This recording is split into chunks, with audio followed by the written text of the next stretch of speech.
unfortunate as it all is, we have to change the outfit because I thought about it and I was like, is that convenient? This morning I woke up at 6:30 to pray, which I did not film because it was 6:30. Okay, this is my first march ever. I never went to any march, be it to do with Jesus or not. I'm really excited. I really felt like I have to go to this one, so we're going. Second, there's been so many things going on in the world that honestly my prayers have been consisting of, Lord, protect us.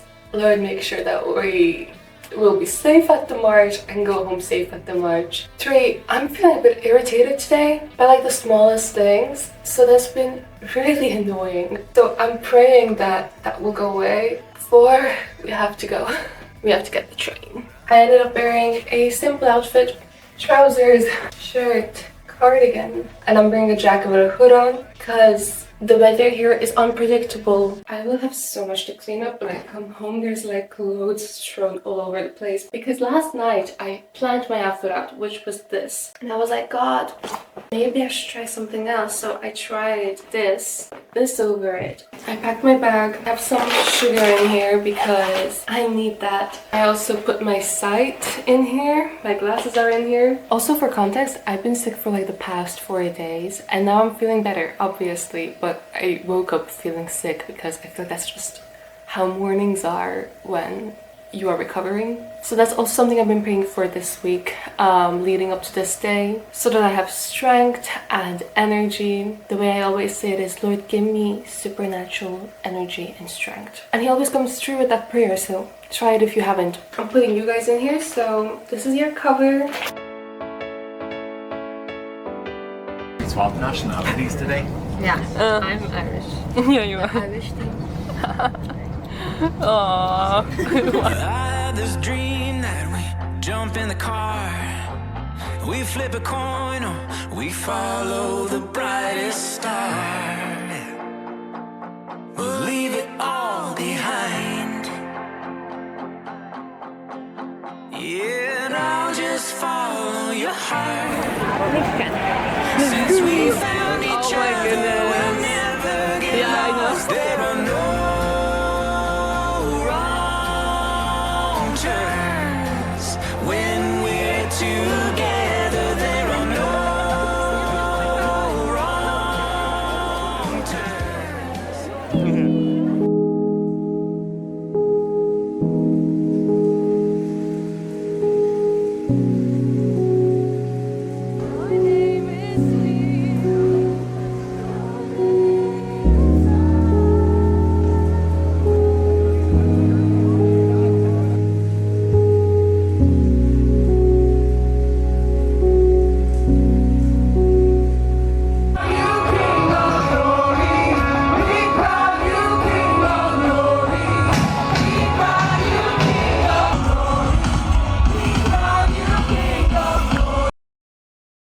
So I think everyone's so tired. tired. We're just not really. I feel sick. Back again. Like always. Every vlog, don't get it twisted. This is Christina and Laura's mukbang. Yeah. I got me some chicken. Like always. No, I got me some tenders. Look at the color. Look at the color. Hey, Jesus. And I get some dip with it. Burger sauce dip in the side. Fanta, guys. Max, amazing. I got my Fanta. Chips. Cheers to the chips. Cheers. Cheers. We got the Jesus poster secured as well. Let me show you. Look at that. Look at that.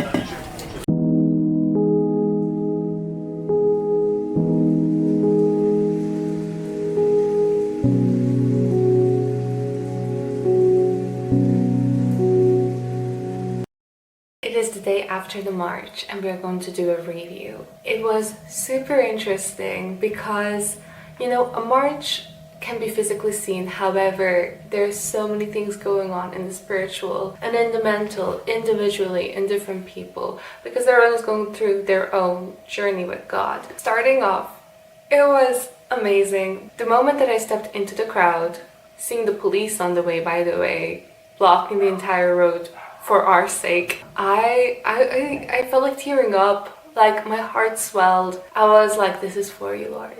The Lord is being acknowledged right now. Wow. crazy. So good. So good. And then more people came, and the thing is that when you're in the crowd and you're like walking, like the march has begun, you look ahead and there's so many people, and you look behind you and there's so many people, and you don't even see the end of the line, by the way. So it is so hard to comprehend what's happening. It's so hard to comprehend. You don't see yourself from a drone, although they were like drones going up and down. It was a big event. All the roads were blocked for us. We went straight into town. Like the entire bridge was also closed off just for us to walk through. It was such a great experience.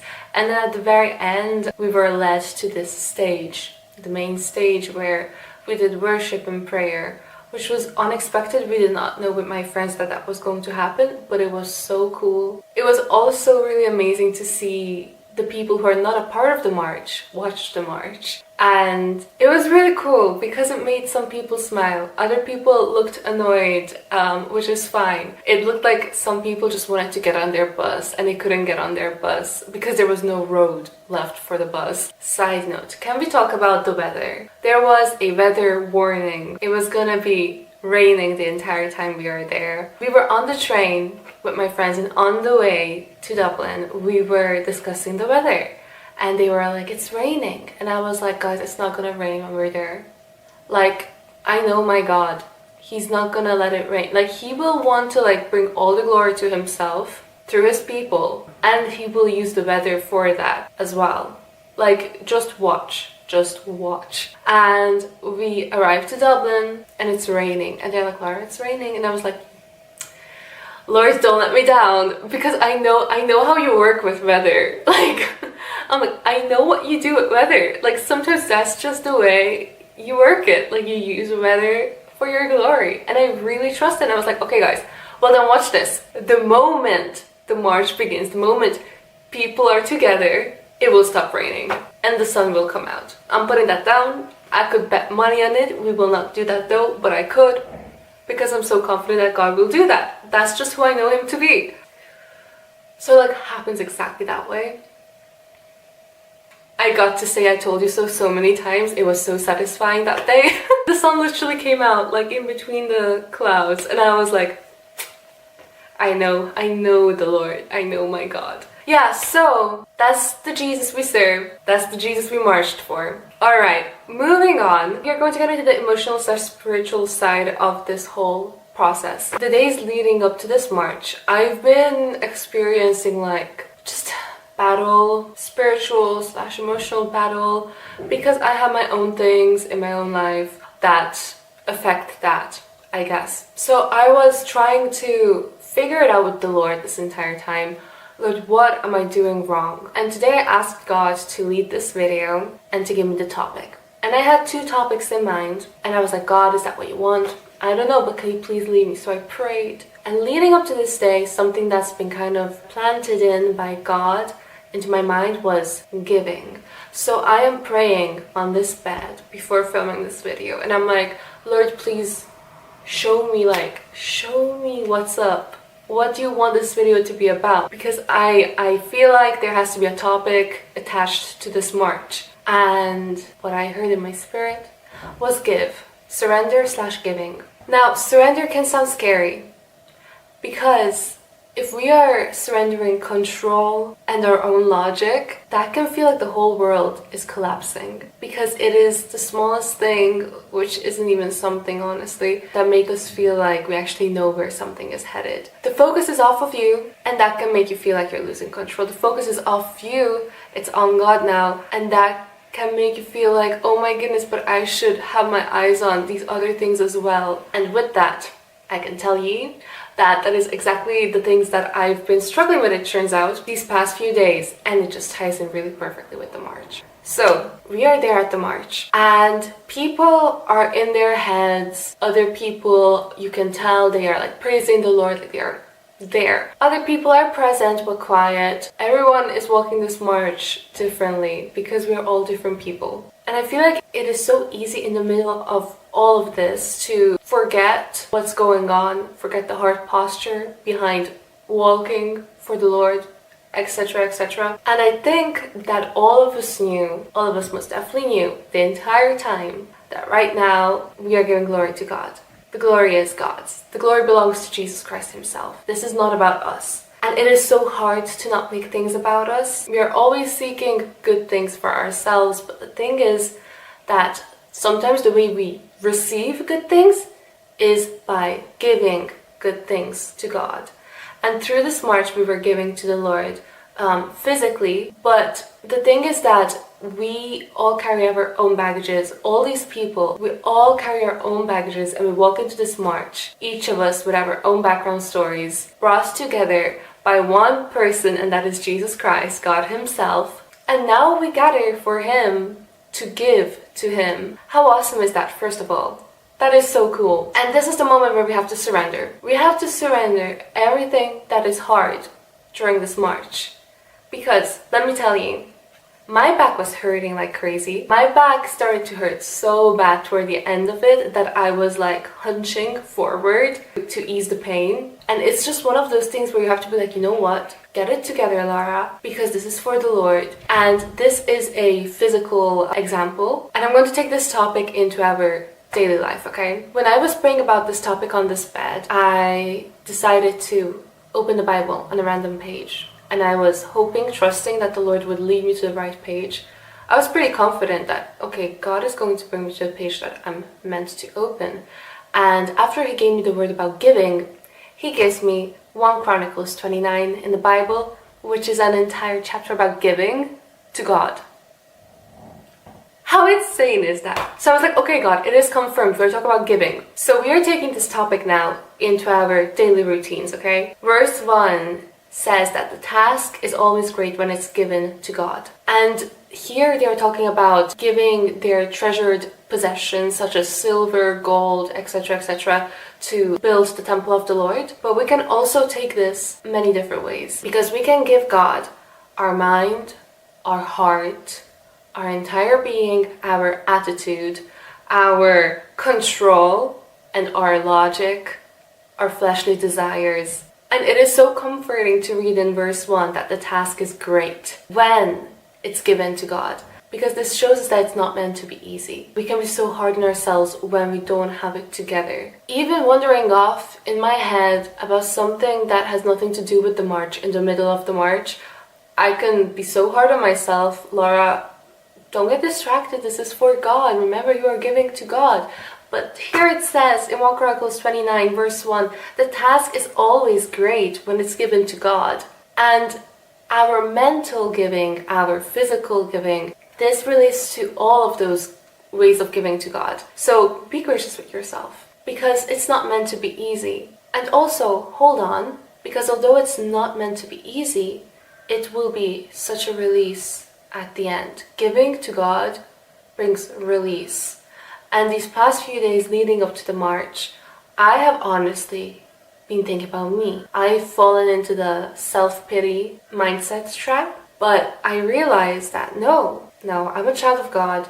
And even on the days where it is hard to believe all the good things that this means for me, I'm still not a victim, because the truth is still the truth, which is I am a child of God, and I will move on, therefore, and put my eyes on God by giving to God. And giving to God will be my form of surrender. Because I think that it is so often that we are told to surrender, but we're like, how do we surrender? How do we surrender control? How do we surrender our thoughts, our hearts? And I think that the core root of surrender is giving to God. So when you're in the march, being distracted by your worries in your life behind the scenes, you know how our minds work. We multitask our thoughts and our physical actions. You give your attention to God in the middle of those moments, being like, oh goodness, I remembered that problem that is waiting for me back home, but you know what?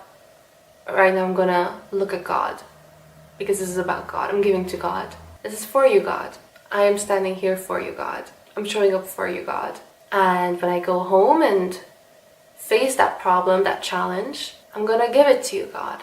It will be for you, God. Verse 5 of this chapter says, who's willing to consecrate themselves to the Lord today? In other words, who's willing to surrender by giving to God today. Verse 3 says that in our devotion we shall give our treasured possessions to God. Verse 6 says that we should give to God willingly. And verse 9 says that we should give freely and wholeheartedly. So in conclusion, we should give to God with joy. And it is so difficult to do that, again, when we look at ourselves and at our problems, which are not true problems because they are already sorted out by God, by the way, but it is so hard to foresee what the Lord has already seen and knows for sure that it is sorted. But we should still rewire our minds to give to God willingly, not because we have to, but because we want to, because the Lord deserves it. From verse 10 to 14 in this chapter, it describes all the reasons for why we should give to God. He is worthy of it, right? Because to give requires us to acknowledge that what we are giving is actually God's. It was God's all along, all this time. To Him belongs strength, power, majesty, glory, wealth, honor. All these things were God's all along. The strength to walk that march. We say that we give that strength to God. We give our showing up to God, but it was God who gave us the strength to go there. It was God who is still making us stand there and show up for Him. So we are actually giving to Him what was His all along. And this should place a heart of gratitude in us as we recognize this, because glory to God that we get to do the things we get to do. Even if it is hard to do those things, we still somehow get it ticked off in our to-do list. It is such a humbling mindset and heart posture, but it is the way to surrender and to give to God. It is not easy. It's gonna be hard, but it's gonna be something that you'll practice each day, giving to God. And the tough work that goes into surrendering and giving to God will result in release and His light yoke that is promised by Him in the Bible. His yoke is light. It's not meant to be burdensome. So do a heart check, do a mindset check. Are you giving to God right now in every single thing? Are your eyes on Him? Or are you in a victim mindset, looking at yourself? Or are you not in a victim mindset, but you are looking at the ways that you could control things in your life? And it turns out that I am a control freak these past few days. But I'm going to work on this because God made me realize this. And if He made you realize this too, we get to work on it together and hold each other accountable, I guess. God is so good because He made us realize this. And that was the message for today. I thank you much for Jesus Dublin 2025. This was such a cool experience. If you guys are interested in more faith-based lifestyle videos, you can hit a subscribe to support me and follow along. You can follow me on my social medias. And yeah, I look forward to seeing you in the next video. Bye!